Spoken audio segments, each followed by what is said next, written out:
Namaste. Is living alone good or bad? It's a lifestyle choice that has a lot of negativity behind it. And when I say this word negative, I don't like it. I don't like the word positive either. I don't like that people say that loneliness is bad, living alone is hard, being single is difficult. Those are self-limiting beliefs. Loneliness is a choice, but being alone can be very fulfilling if you put your mind to it. Some say it is the path to self-discovery. I think it is. Not only is it the path to self-discovery, it's a gateway to success. Especially when you are in a relationship again, you'll understand yourself so much better and you'll be able to cherish moments with others so much more. And when I say living alone and being single, I mean completely being single and living alone, because that is how you learn how to love yourself. And I do get lonely sometimes, I'm not gonna lie. And that's where I start talking to my pets in Kannada. Ajay, Suvarna, Spoki, Barapak, Hutko, Utamarana. Come, sit, let's eat. In today's episode, we will unpack the journey of whether living alone is good or bad. And I'll share my journey with you. And I've lived alone for most of my life, so I do have a lot of experience with this. Over the several years that I've lived alone and the 8 years that I've been single in solitude, I've learned so much. And I wanna share these 2 evidence-based techniques with you based on this concept that I've developed called Mind Hygiene, which has medical evidence to support it. At least while living alone, I don't have to bug anybody about expiration dates. I've had so many problems with expiration dates with people that I've lived with before where they just don't seem to care. Whereas if you look in my fridge, everything is lined up exactly right now. Share in the comments about how you feel about living alone, whether it's good or bad. I'm DhruvaMD, a practicing board certified family doctor with 26 years of clinical experience. I live brilliantly bipolar and I have been sober from alcohol, drugs, gambling debt, eating disorder, and self-hate for nearly 7 years with a sober date of July 31st, 2018. I speak all over the world on this concept that I've developed called Mind Hygiene, where you feel good about yourself every second. Living alone at least has allowed me to enter the monumental task of figuring out how to make tofu. So when I live with somebody again the next time, I'll at least know what I'm doing. Watch until the end of the video and I'll share how living alone has allowed me to thrive, love myself, be compassionate to myself, and live a fulfilling life at least 80% of the time. Imagine having a day where you feel good 80 to 85% of the time when you're alone. Nobody's here, except my dog and my cats who are in the other room there. Growing up was very traumatic. I didn't know my mom. She was separated from me at the age of 7, and she was institutionalized for 27 years with schizophrenia. My dad was very abusive, lived with narcissistic personality disorder, and my brother was gay, had a tough time accepting it, drank, did drugs, and died 6 years ago, and my mom died 4 years ago. With that said, over the last 5 to 6 years, I've been figuring out what it means to live alone and be single. And I was single for almost 8 years of my life, and there was so much that I had learned. But when I was mindless, when I didn't know who I was, when I didn't care to even realize what is it that I'm thinking, how do I feel about myself?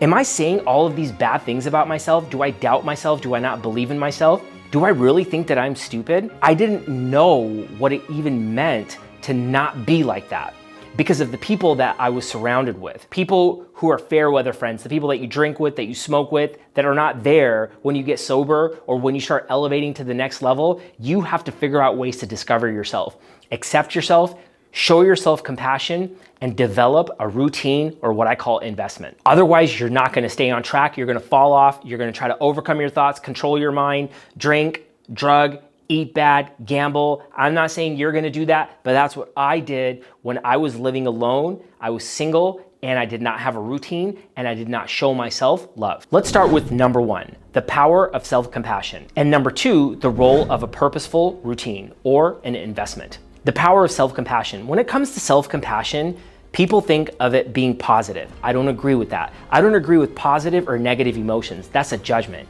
In the practice of Mind Hygiene, we accept our awareness. We communicate compassionately by taking action and keeping promises to yourself. We embrace things empathetically by understanding that, look, I mean, I grew up in a traumatic household. Nobody sat me down and said, DhruvaMD, you're gonna suffer, you're gonna drink, you're gonna drug, you're gonna have a substance-induced manic episode, you're not gonna do well in your late 30s because you're gonna be drinking a lot, and this is what you probably should do. You should get sober, you should go to therapy, you should go to rehab. Nobody sat down and told me these things, so now I can embrace myself empathetically instead of being hard on myself.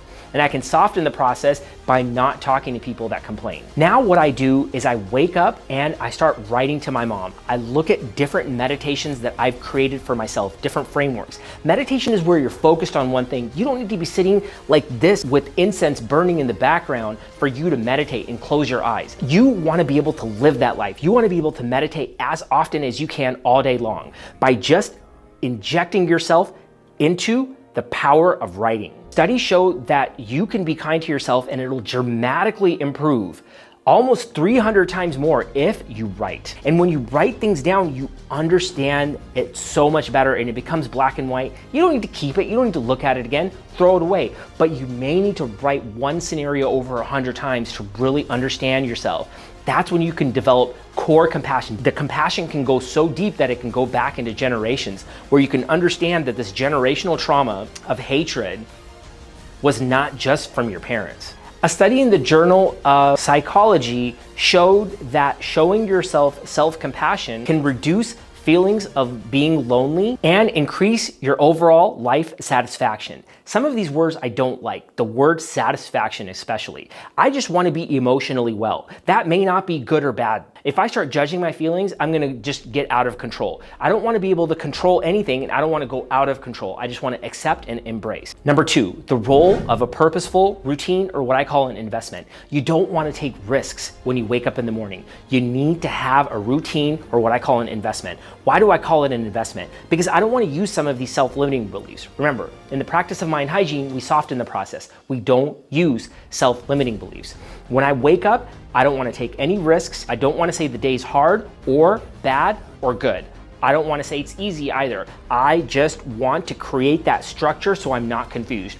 Right when I wake up in the morning, I'll make my bed like a hotel right away. Start thinking about my senses, my hearing, my smell, my taste, my feeling, and I'll take a look at my pets, sit down with them, some meditations that are based on some of the frameworks that I developed. What this allows me to do is it allows me to live my life as fulfilling as possible. Because when I have something scheduled in, I'm not confused anymore about it. Even throughout the day, I have little pockets of time that are scheduled in, sometimes with 20 and 5-minute blocks. Usually I try not to go more than 20 minutes. But if there's something that I want to engage in, let's say I want to start mind hygiene and I've never done it before. What I would do is I would schedule in 1 second every 90 minutes. Let me write down about accepting and not fixing my emotions. And I'll take one scenario and I'll keep on writing about that over and over again, just for a few seconds. For example, living alone, does it suck? Do I think I'm stupid? Oh no, actually that's not the case because I'm understanding myself and I accept myself. There's nothing to be stupid about because my emotions are not good or bad. They're just there. Now what you're doing is you're accepting yourself and you're creating that routine, and when you write these things down, you can see things develop. Imagine me being your personal trainer and I'm showing you this new gym. It's gonna take some time, but at least you know that there are other people that have done it and there's medical evidence to support it, and you don't need a bunch of medications. Mind hygiene is where you can go home and you can do this by yourself, where you don't need anybody else. You don't want to talk to anybody that complains or talks bad about other people. You'll be falling off track. Also, you will not know what you're thinking. You don't want to be talking to a bunch of people about your feelings if you haven't written them down at least 100 times. And that's where the power of self-compassion and a routine, or what I like to call an investment to stay away from bad people and to feel better about yourself, come into play. A study in the Journal of Health Psychology found that people who are engaged in meaningful routines reported higher happiness levels than those people who just said, oh, let's just see what happens throughout the day. Research published in the Frontiers in Psychology revealed that mindfulness practices can reduce adverse mental health outcomes such as anxiety, depression, bipolar, and ADHD. What does this mean for you? This means writing, writing, writing. Sure, great. I hope I started a spark for you. Mind hygiene may not work, but if something didn't work for you yesterday, you might as well try it today. And if not my process, find the other people that are writing. Those are the meditations that you want to engage in, especially if you live alone and you're single and you have a bad relationship with yourself. In conclusion, is living alone good or bad? I think it's neither, because that's a judgment. When it comes to self-compassion and when it comes to creating a routine, don't have to fall into that trap of the regular judgments. Remember, you're never truly alone when you learn to love yourself and you're your best company. That doesn't mean you should be alone all the time. What it means is that when you are alone, you might as well take advantage of this time and not complain about it and not have limitations behind it. If this resonates with you, please hit the subscribe button, hit the notification bell. We'll be dropping videos every Wednesday at 4 p.m. Pacific Standard Time. I'll be dropping shorts throughout the week, and on Fridays, releasing bonus content. There will also be a link in the description to a Mind Hygiene PDF that you can download and follow along. Remember, it's just like any new routine, workout program, a yoga session, even a video game. It's gonna take time, and the more you do it, the better you're gonna feel. Imagine the day where you wake up and you're doing writing, simple mind hygiene, evidence-based techniques where you don't need a bunch of meds, you don't need a bunch of people to feel better at least 80 to 85% of the day. Imagine that day. Such a good time. I'm so grateful for the ability to be able to share my story and to be able to write. My YouTube channel got hacked, and I just said, look, forget it. What I want to do now, though, is I want to inspire those, take you guys on a journey and show you that even though I'm living alone, I'm able to do these small little things, what people call discipline, or what I call investments. Just the smallest little things. Don't eat sugar now for the next second.